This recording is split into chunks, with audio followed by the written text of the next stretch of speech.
E aí, galera, tudo bem? Sejam bem-vindos a mais um Café Literário. Nosso convidado hoje, Maurício Krause, velho conhecido aqui do canal. Ele veio conversar conosco sobre o livro Senhora, de José de Alencar. Eu acredito que o Maurício tenha muito a falar para a gente, então por isso ele está aqui. Vamos lá?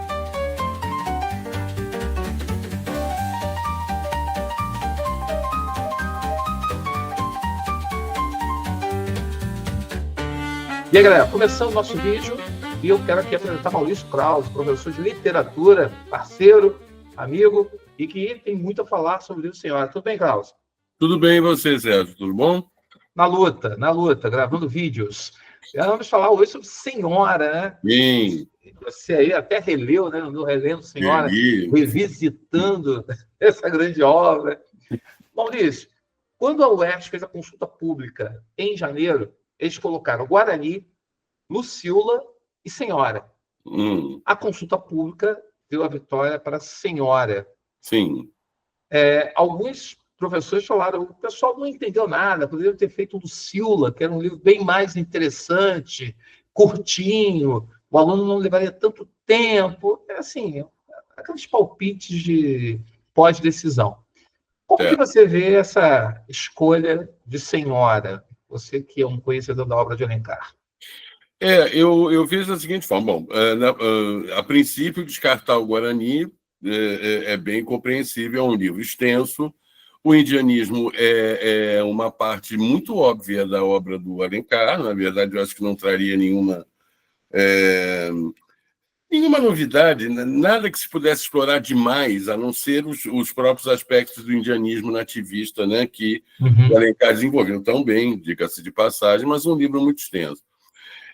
A escolha por Senhora, eu acredito que tenha sido pelo desconhecimento de Lucíola. A Senhora é um livro mais conhecido, virou filme, virou novela de televisão. É claro que essa faixa etária não pegou nenhuma dessas produções.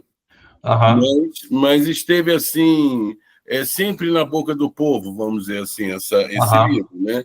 E Lucíola é um livro menos conhecido, infelizmente, porque é um livro muito bom, né? Da obra do Alencar.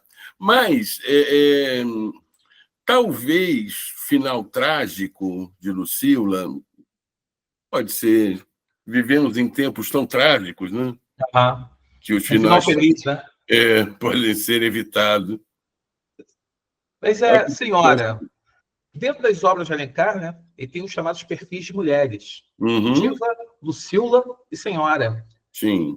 Senhora, até cita Diva em determinado momento, né? Como é que você avalia a relevância de Senhora dentro do universo da literatura de Alencar e dentro daquilo que seria a literatura desses perfis de mulheres?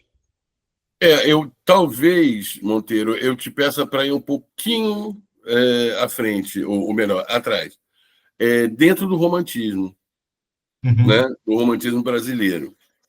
Porque o romance Senhora, ele conta com todas as características, que a gente pode dizer assim, do romance romântico brasileiro. Né? Com uma heroína idealizada, já começa, né? Há anos raiou no céu fluminense uma nova estrela, a deusa dos bailes e tal. Essa mulher profundamente idealizada, essa tentativa, e até certo ponto bem sucedida, da verossimilhança, que era uma perseguição dos escritores românticos, no prólogo, naquele breve prólogo que ele faz, ele diz: essa é uma história verdadeira, né? Que eu estou contando, que me contaram, que alguém me disse e tal, e que era aquele truque utilizado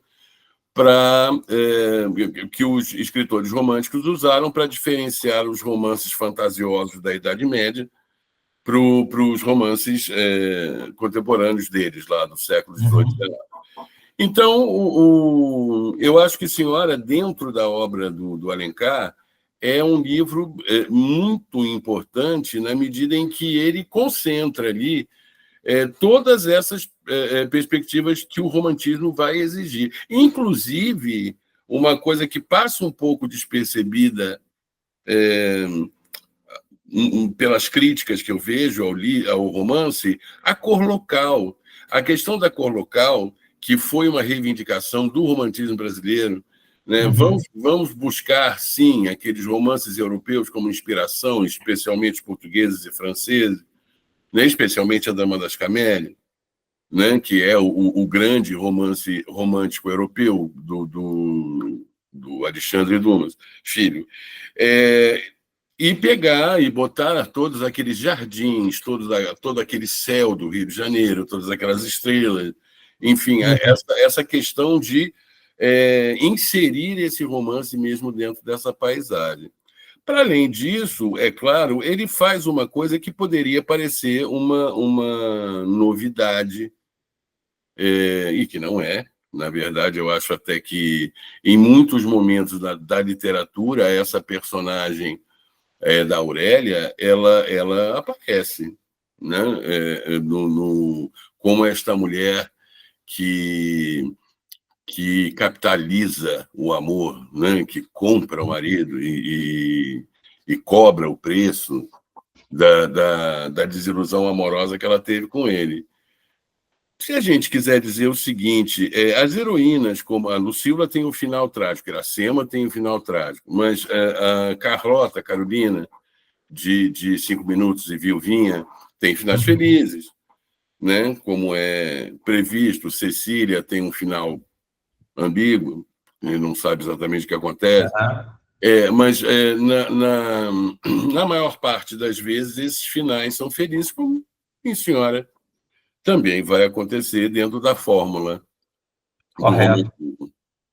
E aí que está, dentro dessa fórmula, porque o aluno estuda romantismo, mas o aluno ele acha o livro muito meloso, acha que os livros são muito chatos, muito lentos, e ali acaba passando ao largo do romance e não atenta às grandes discussões que estão ali dentro. Alencar, ele, de certa forma, choca a sociedade. Ele já havia chocado a sociedade abordando Lucília.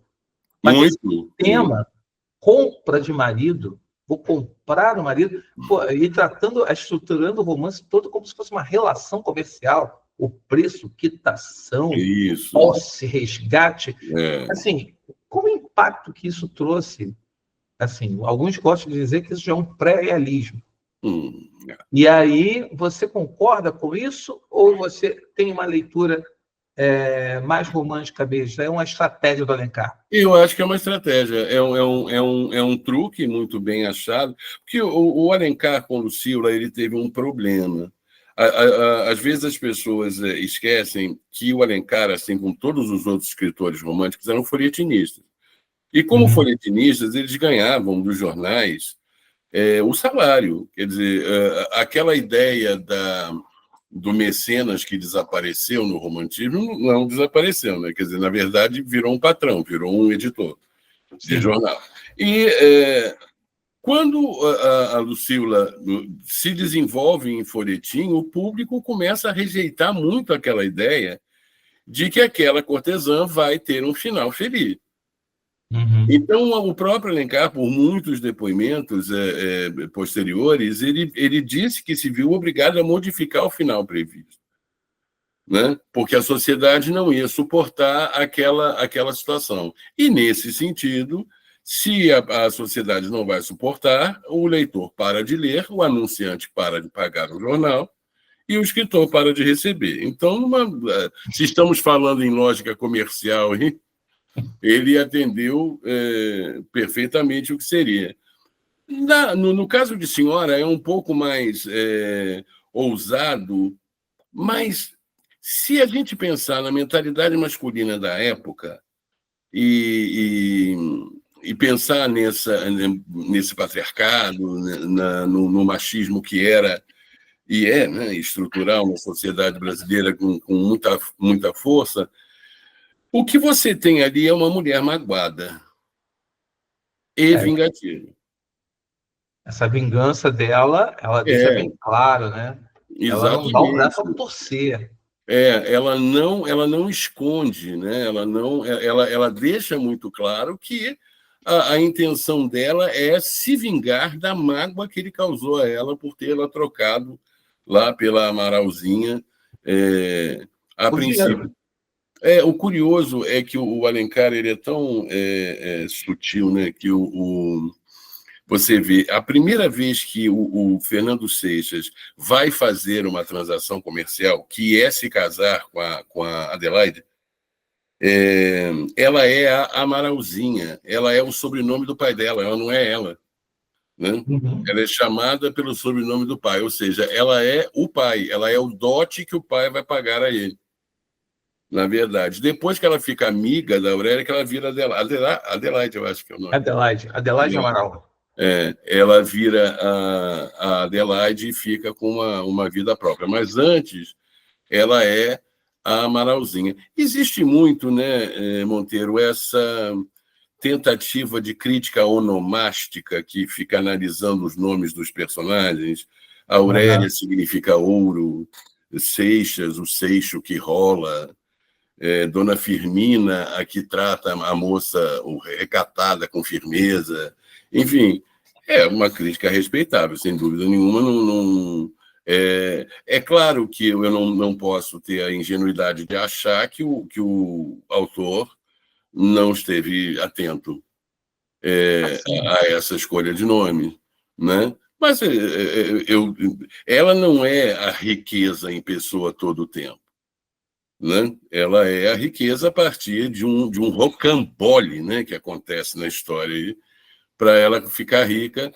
Ela que era miserável, né, ela fica rica do dia para a noite, com um bom folhetim vai fazer. Tem que ter, né? Mexicanos. Tem que ter essa característica. Essas coincidências, né, que acontecem no folhetim são incríveis. E eu acho que é isso que dá o sabor. Você sabe uma situação até que foge um pouco do que nós estamos discutindo. Um celebrado autor de novela, aí, Agnaldo Silva, Sim. Quando perguntado por que o fracasso das telenovelas agora na TV Globo e nas outras emissoras, ele diz assim, porque falta melodrama. O público gosta do melodrama, né? Aquele melodrama romântico mesmo. Tem que ter aquelas coincidências impossíveis, tem que ter a mãe que morre, o dinheiro que falta e de repente aparece. Tem que ter essa situação. É sonho, é fantasia, né, que as pessoas estão buscando. É por isso que eu discordo totalmente da possibilidade de um pré-realismo aí. Aham. Eu acho que, assim, em nenhuma circunstância o realismo admitiria, primeiro, a intromissão daquele narrador, quer dizer, é claro, a gente tem o Machado, né? Mas Machado é outra história. Sim. A intromissão daquele narrador o tempo todo. Ele é um narrador observador, não neutro. Uhum. Né? Se intrometendo ali de acordo com o interesse, né? Exatamente. A gente sabe que narrador neutro é uma utopia, porque o narrador não vai ser neutro nunca. O que ele escolhe dizer e o que escolhe não dizer já não é neutralidade. Mas, no caso de Senhora, esse narrador é um narrador que está contando uma história que ele ouviu. Então, não seria exatamente um narrador intruso como é o Machado do Apólogo, por exemplo. Não é, né? Porque aquele ali, ele entra ali para dizer, olha, eu contei essa história aqui, e aí o professor me disse, e acaba a história e tal. Não, eu acho que a gente poderia classificar esse narrador como um narrador observador que não é neutro, que tem a sua opinião expressa, a sua colocação ali. E o compromisso com a verossimilhança, como eu te falei, né? Essa busca porque as moçoilas casadoiras do século XIX que liam esse romance, porque o público dos folhetins românticos era basicamente formado de mulheres e estudantes universitários.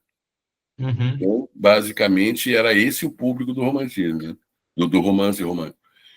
E elas precisavam se ver no lugar daquela heroína, né? Precisavam se ver no lugar daquela personagem. O que é que eu faria se acontecesse comigo uma coisa dessas? E abrir aí algumas discussões, mas dentro da própria proposta do romantismo, a gente sabe que a coisa vai se encaminhar para um final feliz. Porque quando o folhetim romântico ele é elaborado lá na Europa, ele é elaborado com uma estrutura previsível. Vai haver um encontro, um desencontro e um reencontro. Né? Isso aí é basicamente o que vai acontecer em todos eles. Às vezes vai haver um vilão que pode ser humano e pode não ser, por exemplo, no caso de 5 minutos, é uma doença. A doença é o vilão que separa o casal. Né? Pode ser qualquer circunstância. Mas, no final das contas, eles vão se reencontrar. O Alencar ele vai ferir essa lógica pela própria organização do romance. Ele organiza o romance de uma forma não linear. Então, ele começa no meio da história, volta para o passado, retorna à história, volta para o passado de novo. Quer dizer, ele faz esse jogo... Zigue-zague. Esse zigue-zague no tempo narrativo, que é bastante inovador, né, para aquele momento. A gente não pode dizer, é completamente inusitado. Não é. A Odisseia começa no meio também, a Ilíada também. Ou seja, não é nenhuma em média res, né, como se diz tecnicamente. Não é nenhuma novidade. Mas para o tipo do romance romântico, tradicional, brasileiro, ele faz uma inovação que chega até assim... Eu não sei como aquilo funcionou em folhetim, porque se você imagina que um capítulo era liberado por dia, talvez tenha causado uma certa confusão, né? Essa ida e volta no tempo. Mas acredito que as pessoas se acostumaram rapidamente. O Alencar ele pegou para si essa responsabilidade de criar um romance brasileiro. Sim, completamente. E isso, assim, lendo Senhora, eu acho que é muito interessante essa coisa dele falar dos lugares, né? Laranjeiras, Sim. Bolsa da Lapa, como você falou, essa coisa da cor local, de dar essa cor local aí era fundamental na narrativa dele. E aí o que eu fico percebendo quando os alunos vêm perguntar sobre o romance, eu percebo que, é claro, eu falei para eles, o vocabulário, meu amigo, você tem que estar com o dicionário do lado. Pega o dicionário, deixa de ser preguiçoso. Mas, assim, dentro da construção do romance, principalmente da primeira para a segunda parte, a segunda parte, eu acho muito importante a quitação pela forma, que é totalmente... Eu acho que a parte mais romântica do livro é a segunda parte, né? Que é tragédia sobre tragédia, né? Isso. E ali você tem um apelo, eu acho que é até uma tentativa dele criar uma empatia do público com a Aurélia, entender que tudo aquilo que ela faz tem uma causa, tem uma justificativa. Ao contrário de Lucila, que por mais que Lucila fosse boa, uma heroína, ela tinha a mancha social. E aí a gente vem com essa questão do ser versus parecer. Vamos falar um pouquinho sobre isso, esse ser versus parecer em Aurélia, e como isso se constrói, porque o Seixas também tem isso, né? Essa questão do ser para a sociedade, parecer para a sociedade uma coisa que ele não é. Completamente, mas eu acho que isso também pega um pouco na própria construção canônica, vamos dizer assim, do herói romântico. O herói romântico há de ser um burguês com características de estar sempre muito bem apresentado, estar sempre muito bem vestido, frequentando os lugares, ou seja, uma pessoa de dinheiro. Não era o caso do personagem. Mas, por outro lado, a mãe e as irmãs se esforçavam muito para que ele tivesse o belo terno, a bela bengala, o ingresso para a ópera, enfim, para poder frequentar esses lugares e aparecer, muito provavelmente numa lógica de ter a caça de um bom casamento. Né? Porque isso também... A lógica do dote. Exatamente, vai receber um dote interessante. Para isso ele precisa frequentar os lugares, ser conhecido, né? Ter uma boa aparência e tal. Agora, eu queria resgatar um pouquinho uma coisa que você disse, sobre a invenção do romance brasileiro, que você coloca na conta do Alencar, e de fato, é muito importante essa questão pelo seguinte: a crítica posterior ela pôde classificar toda a produção da poesia romântica em gerações, né? Ela chamou de gerações, primeira, segunda e terceira, com as suas características específicas. Entretanto, o romance ele teve uma tipologia, né? E essa tipologia ela foi nomeada a partir da obra do Alencar. Foi observando a obra do Alencar como um todo que eles elegeram o romance urbano, o romance indianista, o romance histórico e o romance regionalista. Foi porque ele escreveu em todas essas áreas que você cria a tipologia do romance romântico, que pode classificar aí os outros, né? Sim. Macedo, Bernardo Guimarães, enfim, os outros escritores do romantismo. Agora, quando você fala do ser e parecer, é um jogo burguês, né? É extremamente burguês. Isso acontece até hoje. O que são as redes sociais? Né? A pessoa parecendo ser uma coisa que não é. Quer dizer, isso é muito atraente para quem está consumindo esse tipo de produto, né? De literatura, de narrativa. E aí, no caso, a Aurélia esconde sentimentos, né? Finge aquela dureza, finge aquela frieza toda diante daquela situação, mas ela é profundamente apaixonada por ele. E ele, por outro lado, começa mal, né? Começa essa coisa de ser um dandy. Se bem que dandy não era ainda um nome que se dissesse aí nos meados do século XIX, é coisa mais para o final, mais para o início do século XX. Mas ele era aquele indivíduo elegante que ia aos restaurantes, ceava, ia à ópera, vivia pelos lugares elegantes aí do Rio de Janeiro, capital, né, do Império, corte do Imperador II. Enfim, um lugar atraente, muito atraente, com muitas solicitações, né? É um lugar que se solicita muito. E eles tinham uma vida, até como casados, uma vida social intensa, visitavam pessoas, frequentavam casas e tal, num jogo teatral ali, de que estava tudo bem, que tudo funcionava. Ela dizia, né? Estou casado, eu tenho que apresentar, tem que Isso, circular, tem que me dar um braço, porque nós temos que circular de braços dados. Exatamente. Então, assim, a aparência é muito importante nesse jogo aí. E aí, dentro dessa construção, eu acho que a gente está falando toda hora de dote, né? E aí, essa questão do dote, quando eu falo isso em sala de aula, os alunos ficam assim, pô, mas dote? Eu falei, cara, se bobear hoje, ainda há pais que pagam a festa da noiva em forma de dote. A pai que dá o apartamento, o pai que tem condição, ele dá apartamento, porque quem casa, quer casa. Não vai morar começar a vida, né? Condições para você começar uma vida nova. Exatamente. Minha filha não vai sair de casa para passar por necessidade que ela nunca passou. Fala-se que são comuns até hoje, inclusive. Completamente. E aí, essa questão do dote, como é que funciona dentro do romance, assim, o romance do século XIX, e dentro dessa construção do romance Senhora, porque a Aurélia ela dá o dote para o Torquato casar com a Amaral, Adelaide. E ela ainda vai dar o dote para o Fernando justamente casar com ela. Então, assim, essa coisa do dote no romance romântico, qual a importância disso?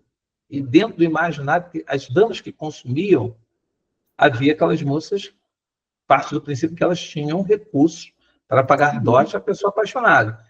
Mas isso aí, como é que é construído dentro do romance? Você vê isso aí no caso? É uma condição sine qua non?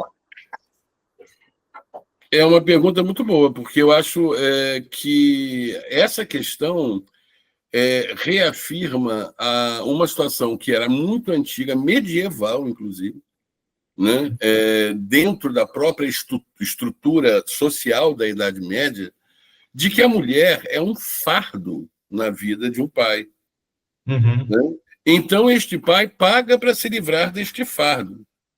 Isso é uma coisa que acontece, é que a estrutura familiar medieval é assim: o primeiro filho é o herdeiro, o segundo filho vai ser padre, o terceiro filho vai ter uma outra função, homem.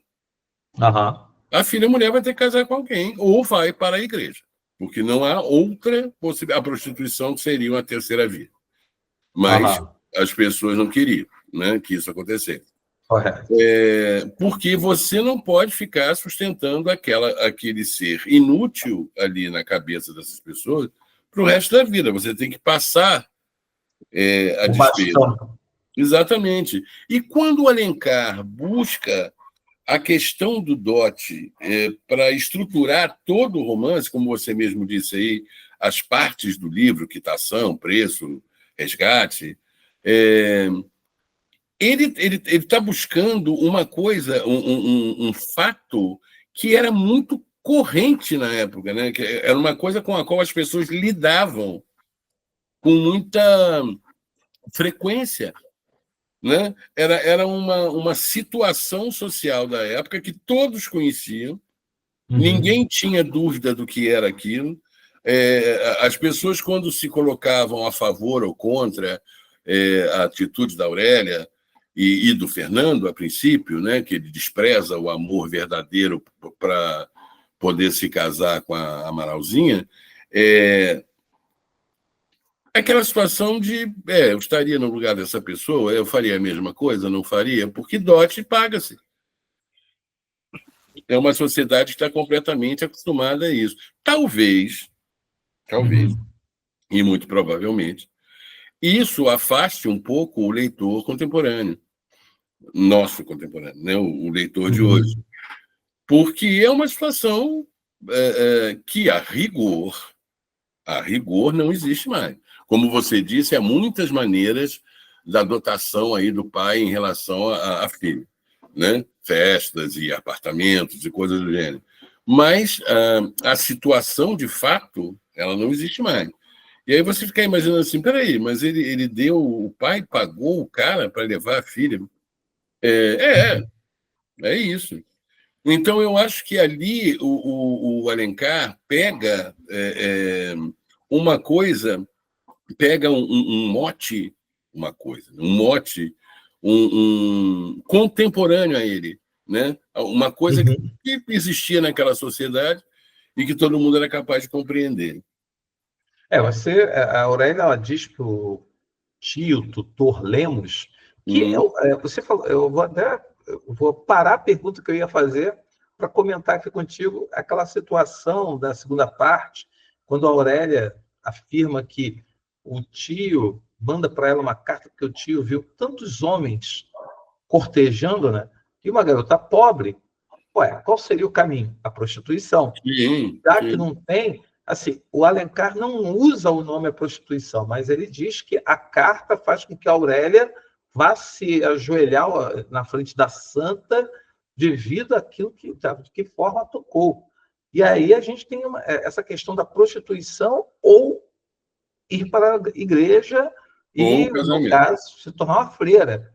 Então, assim, essa coisa ela é muito comum dentro da obra romântica. Muito, muito, porque toca exatamente... Porque é uma coisa que eu digo a todos os meus alunos quando eu falo de idealização feminina no romantismo. E essa idealização, ela era absolutamente literária. A mulher do século XIX é uma mulher oprimida, é uma mulher submissa ao marido, é uma mulher que não tem valor dentro da sociedade como cidadã, né? Ela não é uma cidadã, ela é uma parideira, ela é uma organizadora de escravizados, quando eles existem, né? Nas famílias abastadas. Ela se levanta. Tem um livro muito interessante da condição feminina no século XIX, no Rio de Janeiro, que serviu até para minha dissertação de mestrado.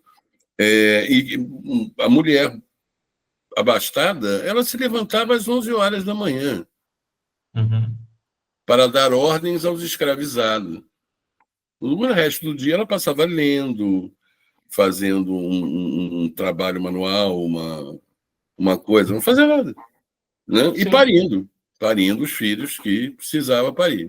E aí, dentro dessa lógica, né, quando o Alencar transforma na deusa dos bailes, na rainha, a estrela do céu fluminense e tal, ele está correspondendo aí a uma vertente muito forte do romantismo, que é a idealização feminina.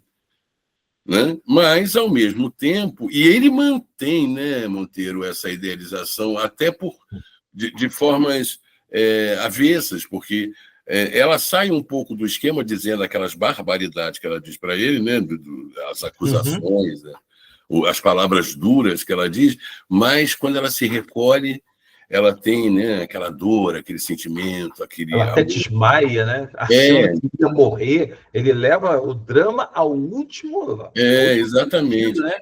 Eu já expliquei para os meus alunos que assim, nesses 40 anos que eu estou dando aula, né, especialmente de romantismo, que elas desmaiavam muito era por causa dos espartilhos, ficavam muito apertados, né? Então qualquer coisa... Falta de ar ali. Faltava o ar, aí ela caía desmaiada. Mas é claro que o folhetinista ele vai se utilizar deste fato, que era um fato corriqueiro, para transformar isso no melodrama lá que o Agnaldo Silva falou, né? Inclusive para quê? Para você carregar nas cores do episódio, da cena, né? Que vai aparecer, vai levar ao exagero, que também é uma característica do romantismo, né? Você chega a acompanhar algum dorama, alguma coisa desse tipo? Não, nunca vi. Meu filho estava vindo um dia desse, dorama. E aí, cara, aquilo que o Agnaldo Silva falou, né? O dorama, ele dá isso para o jovem. Ele coloca numa linguagem jovem, coloca dentro de um universo jovem aquelas características que a gente está acostumado a ler dos romances do século XIX. As comédiazinhas românticas americanas, aquela coisa que muitas garotas vão para poder justamente ficar sonhando. Isso daí é uma questão, assim, até para o momento que nós vivemos hoje, eu acredito que isso que o Agnaldo Silva falou é muito importante, porque essas mulheres que eram casadas, não faziam nada, e que eram só parideiras e os maridos normalmente as deixavam em casa para viver uma aventura fora do casamento. Essa questão toda, o romance, o folhetim é justamente isso, né? Ele é a porta da fantasia. Essa mulherada, elas vão sonhar, na verdade, elas vão admirar aquelas mulheres que vão dar aquilo que elas não têm. E aí que entra uma coisa curiosa, né? Como que aquela coisa da Aurélia, aquela terceira parte do livro, que é uma troca de ironias, de farpas, aquilo ali é uma coisa bem mexicana, você vê novela mexicana, né? Aquela coisa melodramática, aquela coisa de um ficar passando por cima do outro, aí não dá o braço a torcer, aí aquela coisa que parece que vai, mas não vai, volta. Isso... e é também um autor que ganha por página, né, Monteiro? A gente tem que lembrar que às vezes é preciso esticar. O Guarani, né? O Guarani foi muito esticado. O miolo do Guarani, não sei se você está lembrado de qual é a sua última leitura, ele é insuportável. Não, você cansa. Uma vez eu tive que trabalhar na faculdade, eu falei assim, cara, não dá. Aquele miolo é insuportável, porque o editor disse assim, Alencar, está dando muito, está vendendo muito jornal, estica essa história aí. Aí vai. E aí vai, aí ele estica. Rolando. E tá ganhando. Eu não estou querendo tirar o romantismo da coisa, mas na verdade existe esse lado. Né? Comercial. O autor vivia... É claro que o Alencar era advogado, era professor, era jornalista, era político. Enfim, ele tinha muitas atividades. Talvez ele não vivesse de literatura, com certeza não vivia. Mas teve tempo, né? Para escrever ali o que escreveu e da forma como escreveu, Cara, tinha tempo, hein? Ele tinha várias ocupações, mas teve tempo para fazer tudo isso. Muito tempo livre. Até porque era político, né? Político tem bastante tempo. Com certeza. Mas, voltando aqui à obra, agora você falou sobre ganhar, eu me lembrei do Casamento, Susana Flegg, nosso amigo Nelson Rodrigues, que vendeu também para caramba e que ele foi obrigado a estender por conta do sucesso. Ou seja, o folhetim não ficou preso ao século XIX, ele se estendeu no século XX e continua presente nas novelas. Continua. Nas telenovelas hoje. Hoje você, comparando assim, até vamos fazer aqui o hiato. As novelas, você ainda acompanha a novela? Você chega eu vejo Vale Tudo. Vale tudo. Essa é o chamado remake. O que você remake. acha? Eles estão conseguindo. Está acertando a mão ou não? Não está. Eles estão fazendo uma coisa muito acelerada que para quem não viu a versão original dos anos 80 pode não entender direito o que está acontecendo, porque esse é o risco de um folhetim mal feito. Né? Você perder o fio da meada e não conseguir entender como é que a coisa está desenvolvendo. Então, como na verdade, verificando bem essa versão que foi feita agora, ela é um grande comercial de televisão, né? Com uma novela no fundo. Não é o contrário, como acontecia. Né? Acontecia uma narrativa à frente e um comercial de TV atrás. Então, agora você tem cenas criadas assim, vamos fazer um happy hour. Por quê? Não, porque vamos. Mas quem vai comprar a bebida? Não, chama o Zé Delivery. Aí aparece o Zé Delivery entrando com as bolsas, a sacola, que eu sou freguês do Zé Delivery. Nunca vi aquelas bolsas. Na minha casa não chegava, mas e cheias de gelo, entendeu?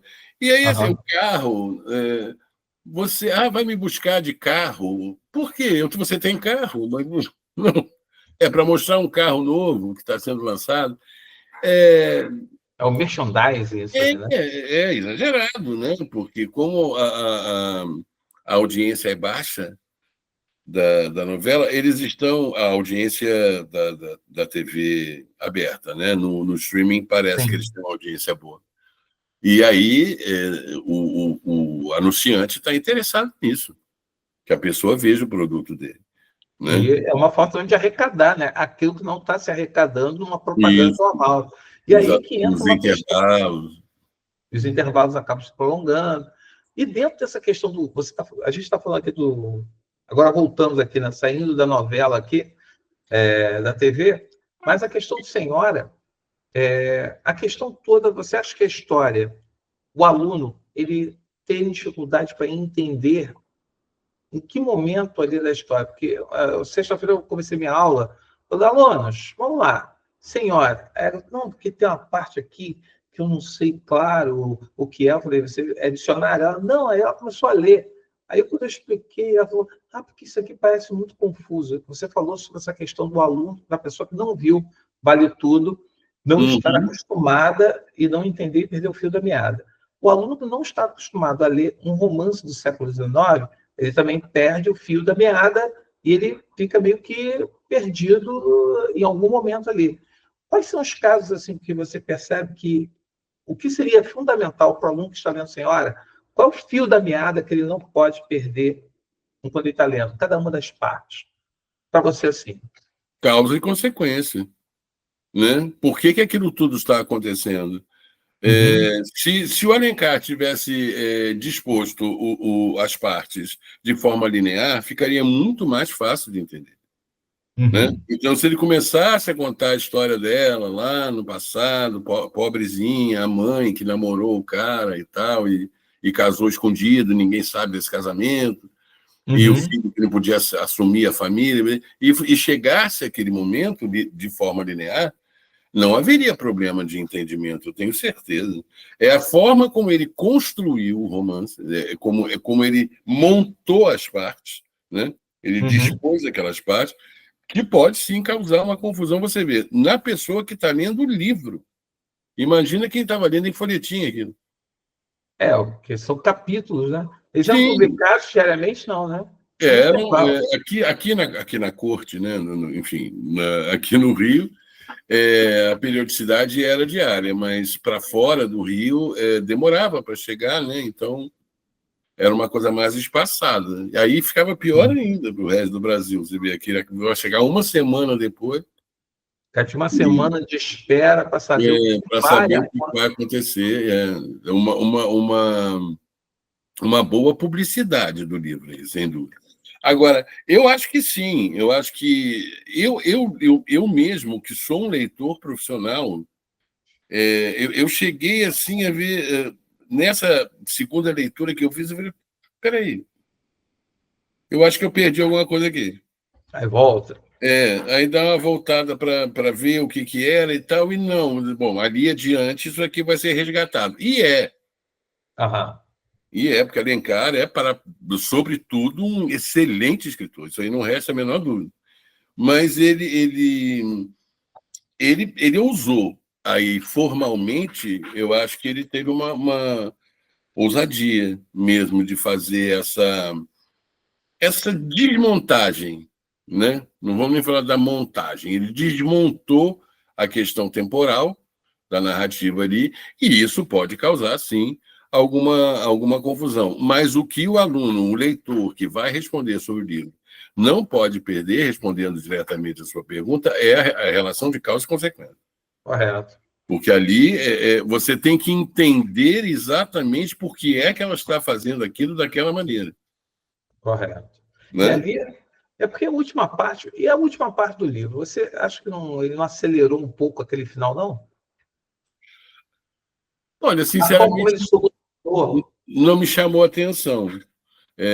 Que tecnicamente ele tenha acelerado, mas também já tinha dado. Já não tinha muito mais para onde correr ali, né, para explorar, a não ser ficar repetindo as situações. Eu achei a terceira parte tem repetições, né? A terceira parte do livro. Eu acho que tem repetições ali que poderiam ser abreviadas. Sim. Mas eu falo a coisa rápida, a forma como o Seixas vai conseguir recuperar o dinheiro, é aquela coisa do arranjo. É uma coisa que o cara chega e fala da mágica, né? As pessoas estão sem dinheiro. A pessoa, em vez de buscar um trabalho, alguma coisa significativa, não, vou jogar na loteria. Vou jogar na Bet. Por quê? Porque, vai que eu ganho. Aquela coisa mágica, né? Eu quero a mágica para poder resolver os problemas. E aí a forma como ele resolve ali do Seixas, para ele recuperar o dinheiro, para poder quitar a dívida com a Aurélia, aquilo ali é uma coisa, ficou meio acelerado aquilo ali. Ou não? Mas eu acho também que, do ponto de vista da própria economia do romance, é o que eu falei, já não tinha muito mais o que fazer. A progressão narrativa, como você disse, na terceira parte, já estava capenga, já estava se repetindo um pouco. Então, ele precisava encerrar aquela história que eu acho que todo mundo sabia como ia acabar. Né? Aquela mulher se rendendo à paixão que ela sentia. Correto. Pelo marido, nos braços dele, entrando pela alcova, enfim. E se fecha as cortinas, não vê o santo amor conjugal. E aí tem essa coisa, né, de que quem ama casa, né? Eu acho que duas coisas nesse romance me chamam a atenção. É aquela coisa do amor primeiro, amor verdadeiro. Entre tantos homens, quando ela bate o olho no Seixas, ela se apaixona por ele. Isso. E aí é uma coisa que as moças da época buscavam, né? Essa buscam, né? Eu acho que estão buscando ainda. Não, mas aí que tá, naquela época, as moças que consumiam romance tinham essa pegada de acreditar que elas iam ao baile, iam à rua. Sim. Isso da época, porque, você veja, uma criatura que não tem vida social, que não trabalha, que não estuda, que não sai, que não... as únicas formas de ela ver e ser vista por alguém era a igreja, né? Frequentar a igreja. E se você pudesse estar nesses bailes, se você pudesse estar nessas óperas, nesses teatros, se você tivesse dinheiro para isso, e a janela, né? Porque tem um momento que a janela vira até uma solução, né? A mãe diz assim, vai para a janela, mesmo. Né? Uma Vai aparecer, namoradeira, né? vai para a janela, porque ela vai ser vista e apreciada e cortejada, enfim, alguém pode se interessar por ela. Era esse o modus operandi no século XIX. Né? Agora, de uma certa forma, eu acho que no nível mesmo da fantasia, eu falei das meninas que ainda procuram se apaixonar, são só as meninas, não, acho que qualquer pessoa, de uma forma geral, espera, tem essa ilusão de que a felicidade dela vai ser feita por outra pessoa. Né? E não vai, né? A gente sabe que não vai. Então, mas não adianta dizer, né, nesse momento. Correto. Você está procurando alguém? Não é alguém, né, que vai te fazer feliz. É você que vai se fazer, né? Vai somar com aquela pessoa ali alguma coisa. E não a tampa da panela, metade da laranja, essas coisas que as pessoas aí... Que você vê, isso aí é o quê? Um substrato extremamente romântico na nossa sociedade ainda. Se você pega a música popular brasileira, né, ela é cheia de romantismo, né? Em todas as suas manifestações, desde a bossa nova até o pagode, o funk, de uma sertanejo, forma, né? Do sertanejo, sobretudo. Você vai ter essa ideia do apaixonado, não compreendido, desiludido, enfim, que estava lá nas mãos de Gonçalves Dias, de Álvares de Azevedo, Castro Alves, enfim, dos poetas do romantismo, dos grandes poetas do romantismo brasileiro. O sertanejo até tem essa questão de apelar muito para a segunda geração, né? A gente enxerga a segunda geração na questão da morte, do escapismo, a questão da bebida. Eu vou beber para poder esquecer, vou beber para curar dor, vou beber. O escapismo romântico da segunda geração. Completamente.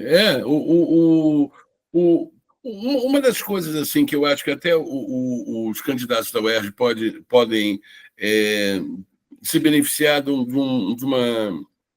uma pequena informação.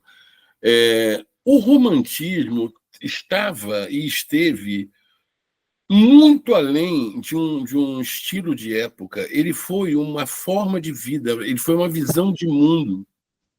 Mesmo quem não era ligado à literatura ou não consumia a literatura, vivia de uma forma romântica. Né? Cabelos longos, a moda, né?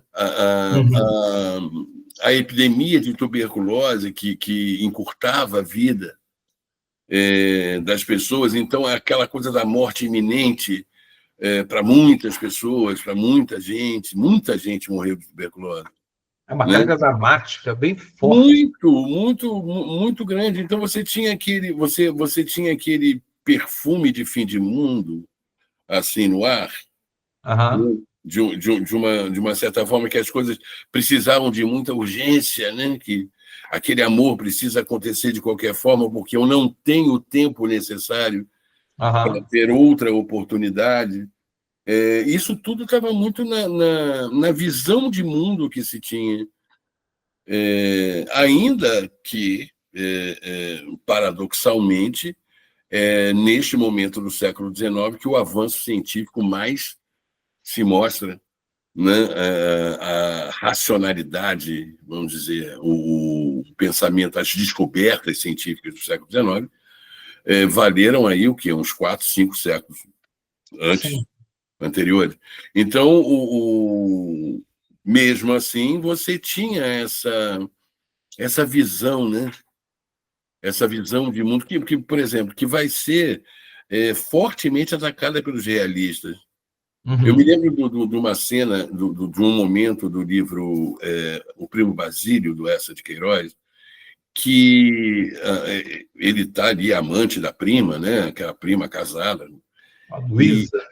Luísa. Então, eles têm um cantinho, que é um lugar horroroso, né? Podre, que ele arrumou lá para eles se encontrarem.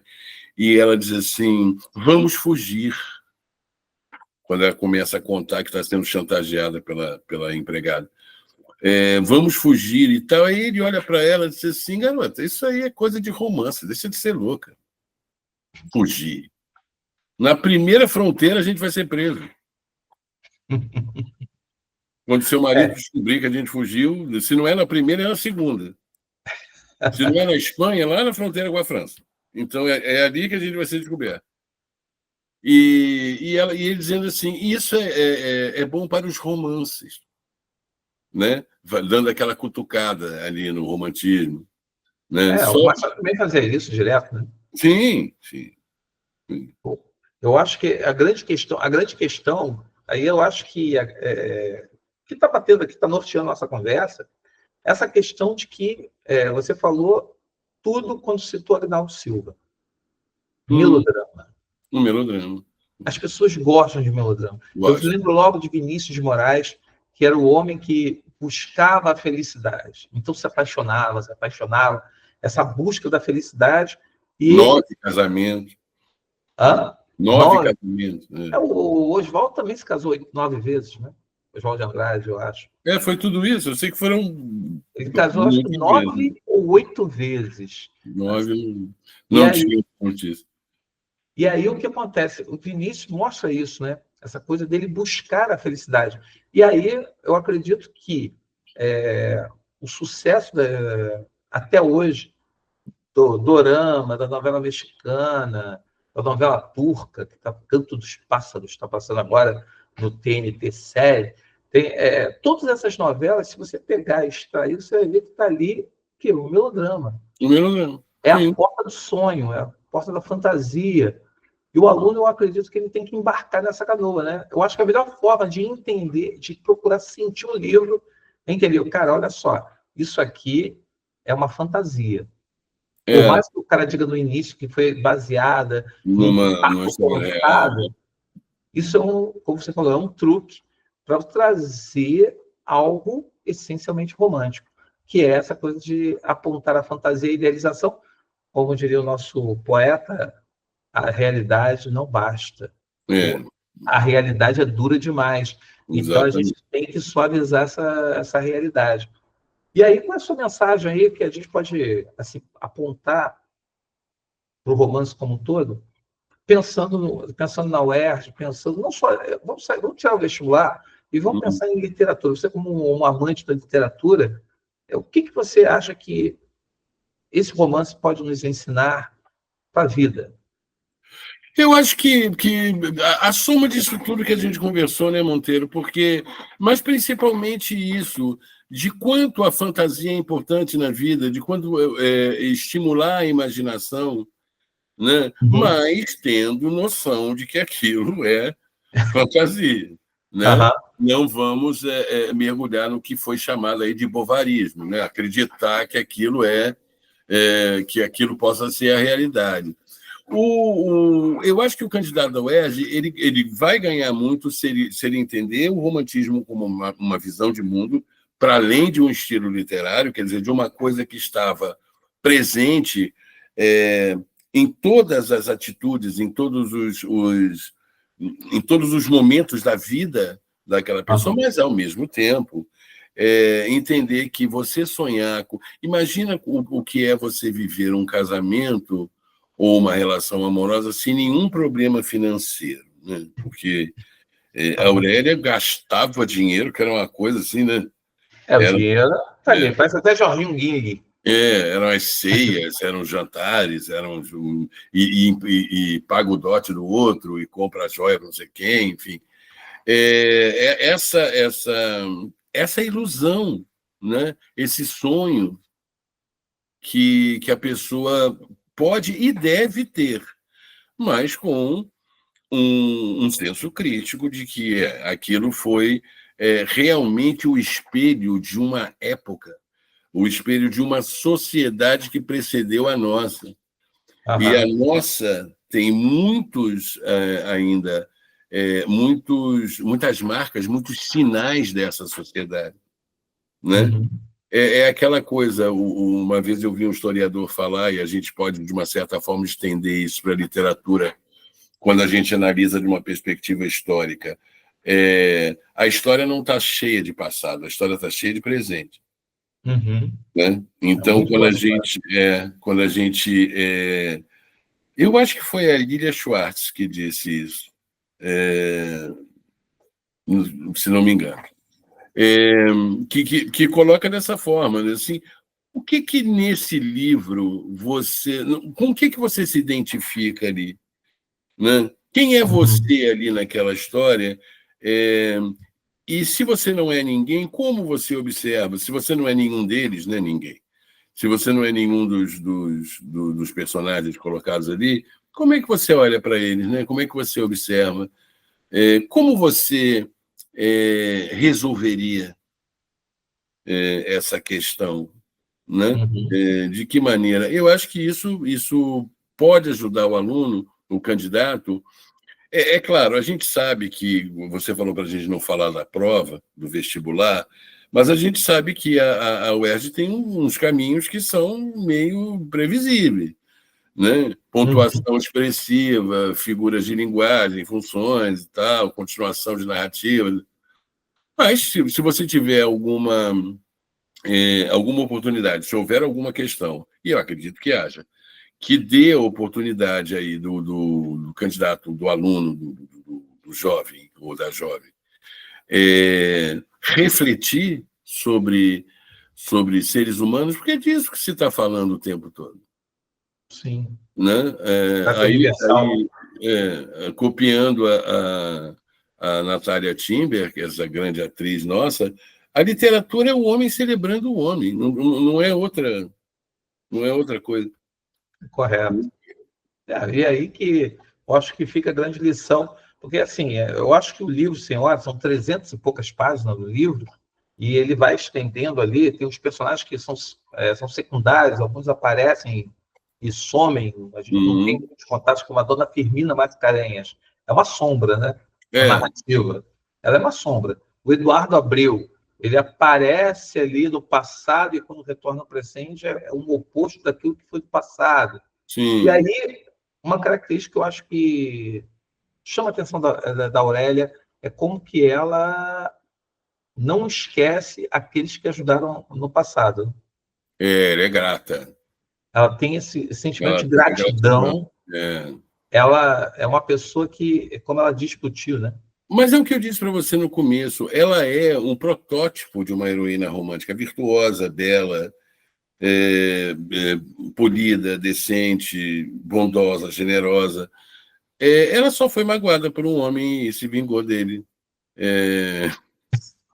depois. E isso constrói o enredo, né? Mas, na verdade, inclusive, eu acho que essa situação para a qual você chamou a atenção, é muito interessante, porque o autor ele faz questão de resgatar esses momentos de bondade, de generosidade, para humanizar essa personagem, né? Para dizer, olha, ela não é isso que vocês estão pensando, não.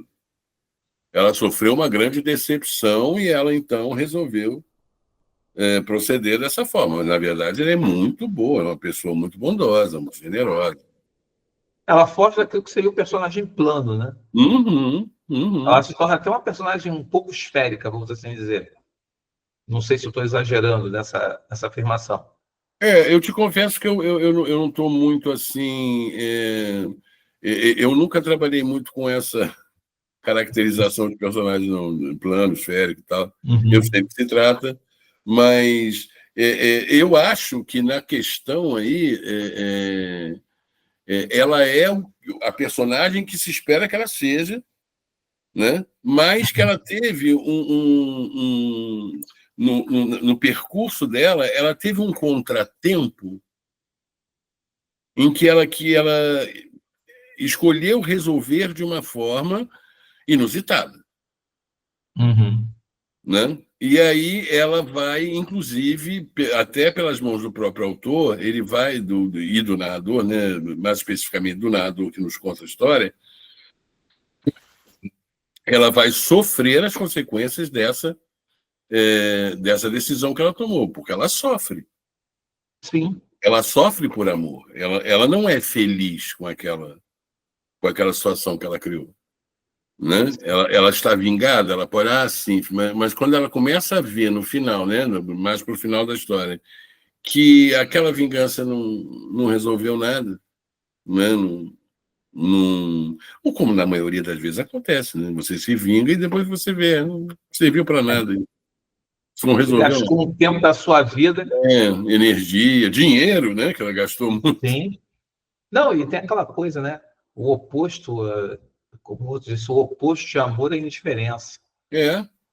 Você teve. Porque o oposto é o ódio. O cara, olha só, a energia que você gasta amando seria uma energia que você gasta odiando. Sim, e aí você está consumindo, está deixando de viver para poder ficar ali batendo uma tecla que você já viu onde foi. Então, tem essa teoria, né, de que, olha só, a gente está falando aqui sobre essa coisa do amor, porque vou amar a pessoa me ama, eu vou ficar com a pessoa. E ele chega e coloca, olha só, você levou até onde pôde, agora vamos parar aqui, vamos pensar, onde que você chegou? O que você conquistou? O que você adquiriu? Tem uma hora, eu acho que até quando ela fala de divórcio com ele, é uma coisa até que sinaliza isso, né? Porque ela já está vendo que ela está levando a coisa para o morte e está levando aquilo no sentido, desculpe, e não está dando o resultado que ela esperava. Ela tinha imaginado uma coisa, não sei se ela tinha imaginado que ele se jogaria aos pés dela, diria, perdão, eu errei. Eu acho que ela estava esperando isso. Com certeza estava esperando. E, assim, ele não fez. Qual foi agora, a reação dele? Quer dizer, quando ele era o vagabundo da primeira parte, que gastava dinheiro pra caramba, devia dinheiro a todo mundo, acaba com a poupança da família para poder justamente investir nesse projeto. Quando você chega na terceira parte, é o contrário, ele está rico, e aí ele começa a se tornar trabalhador, sério, correto. Aí não quer faltar a repartição, né? Não pode faltar a repartição. Escreve carta ao chefe para poder justificar a falta. Quando os amigos diziam que ele só assinava o ponto e nunca estava na repartição. Isso. Ele muda de perfil com certeza, para valorizar esse sacrifício que ele está fazendo em nome da resposta que ele precisa dar à afronta que ele recebeu. Porque ele, de fato, considera uma afronta porque ele gostava dela. Sim. Né? O sentimento que ele tinha por ela era verdadeiro, se é que podemos dizer assim. Ele era apaixonado por ela também. Ele só teve um desvio de percurso aí, precisando se casar com outra para ter o dinheiro. Eu acho que tinha uma coisa a ver com a mãe dele. Porque a irmã Nicota ia casar. Precisava se casar, é verdade, sim. E ele precisava de dinheiro, porque ele tinha gasto dinheiro, ele havia gastado dinheiro comprando as coisas para ele, não havia nada lá. E a mãe foi falar com ele que precisava pegar o dinheiro que estava na caixa, que tinha o controle, para poder pagar o enxoval da filha. E aí ele, para dar uma solução rápida, aí o que ele fez? Ele acabou o casamento com a Aurélia, o noivado, para poder chegar e assumir a Adelaide. Mas a gente também não pode esquecer que dentro dessa articulação está o Lemos, né? Que é um grande filho da mãe, cara, porque o projeto dele era ser cafetão e a Aurélia. E aí, ele articula com o pai da Amaral ficar com o Seixas, porque aí a Aurélia, sem ninguém, voltava a ficar na condição órfã, abandonada. Ele é o vilão, né? É o vilão típico. Um vilão um pouco patusco, né? Um pouco cômico. Mas a própria Aurélia, né? Sim. Ele é humilhado por ela, assim, de todas as formas. Sim. Eu acho que ele aquela frase que fala que ele ficou atônito porque a questão das mulheres é uma coisa do coração e não do cérebro, que era coisa dos homens. Ali tem uma questão bem patriarcal mesmo, né? Aquela coisa assim, não cabe a mulher pensar, a mulher não tem que pensar, a mulher só tem que fazer e ponto, acabou. Então, assim, é outra coisa que, de repente, é interessante que o aluno tem que prestar atenção como que a Aurélia se impõe, né? Ela consegue se impor. Ela é uma jovem de 18 anos, 19 anos, e aí a gente para e pensa, quantos jovens de 18 anos hoje têm essa maturidade, essa competência da Aurélia, porque ela sai da miséria para a riqueza. E ela fala para o tio, eu já estive lá na miséria onde eu não tinha nada. Agora eu tenho aqui no luxo onde eu tenho tudo. A maturidade dela é uma maturidade também que é uma coisa impressionante dentro do romance. Como que, ele constrói esse arco para ela, né? Ele constrói esse arco, mas a gente não pode esquecer que ela tem dinheiro, né? Isso aí muda tudo, porque ela não era assim quando não tinha. Aham. Não, mas Ela está respaldada, né, na verdade, pela sobrevivência que está. Não é mais um problema. o dinheiro deixou de ser. O dinheiro deixou de ser um problema, passou a ser uma solução ali naquele caso. Então, eu acho que ela realmente ela cria um escudo de arrogância, na verdade, em função da fortuna que ela tem. Mas ela não hesitaria em gastar essa fortuna toda para poder humilhar lá o Fernando VI. Ela diz isso, né? Me custou isso, mas se me custasse a fortuna inteira, eu teria feito da mesma forma. Porque era a obsessão, né, dessa mulher apaixonada e ferida. Eu acho que eu insisto um pouco nessa questão, porque isso justifica tudo, e isso faz com que a história aconteça. Correto. Né? Porque ela precisa realmente desanuviar aquela mágoa que ela sentiu de ter sido trocada, enfim, abandonada. E porque ela não tinha os recursos que a outra tinha. Correto. Né? No livro ela cita, o nosso amigo gosta de ler Byron, né? Ele gosta de ler o Byron. Isso daí eu acho interessante, né, nessa hora. Ele fala de Byron, lendo Byron no jardim, que ela diz que ela não gosta do Byron. E depois, aí, quando o crítico fala de diva, nós vamos ter aquela mulher, uma mulher inverossímil. Sim. E aí ela vai ler o romance e depois ela vai falar que leu e só quem poderia saber dela era Augusto. Só quem é um amor. O marketing, né, que ele faz dentro da obra, assim, isso meu. Ele vi aquele outro também que eu escrevi. Não, Edgar Allan Poe já tinha feito isso na Carta Roubada. Ele fala dos assassinatos da Rua Morgue como um livro mesmo, que é curioso. Agora, essa questão aí que você colocou no final, ela me chama muito essa atenção do amor que ela sente e toda hora ela sente ser o quê? O perdão, né? O perdão que a personagem vai ter. Ela está fazendo uma série de coisas, grosseiras, irônicas, desrespeitosas, com abuso do poder financeiro, com todas aquelas coisas, mas o sentimento romântico da paixão, do amor e tal, isso tudo redime, né, a figura dela e dele, de uma certa forma. Acabam se entendendo no final, né? Vivem felizes para sempre, como era esperado. Maurício, eu quero agradecer. Acho que a gente deu uma boa espanada para quem não leu.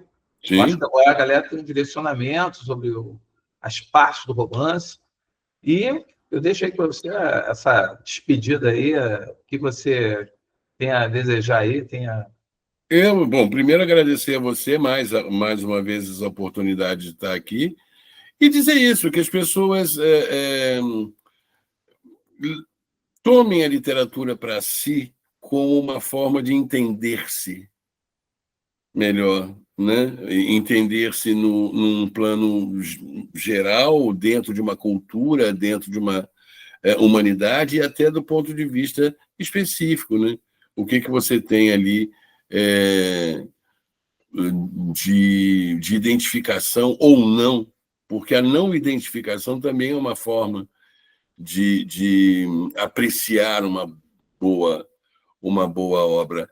E dar essa chance ao romantismo brasileiro, que, para além de ele ter problemas de vocabulário, das próprias histórias soarem um pouco inverossímil. Se você for pensar, a vida é bem inverossímil, né, também. A gente não precisa, nossa, mas aquilo ali não vai acontecer, nunca acontece.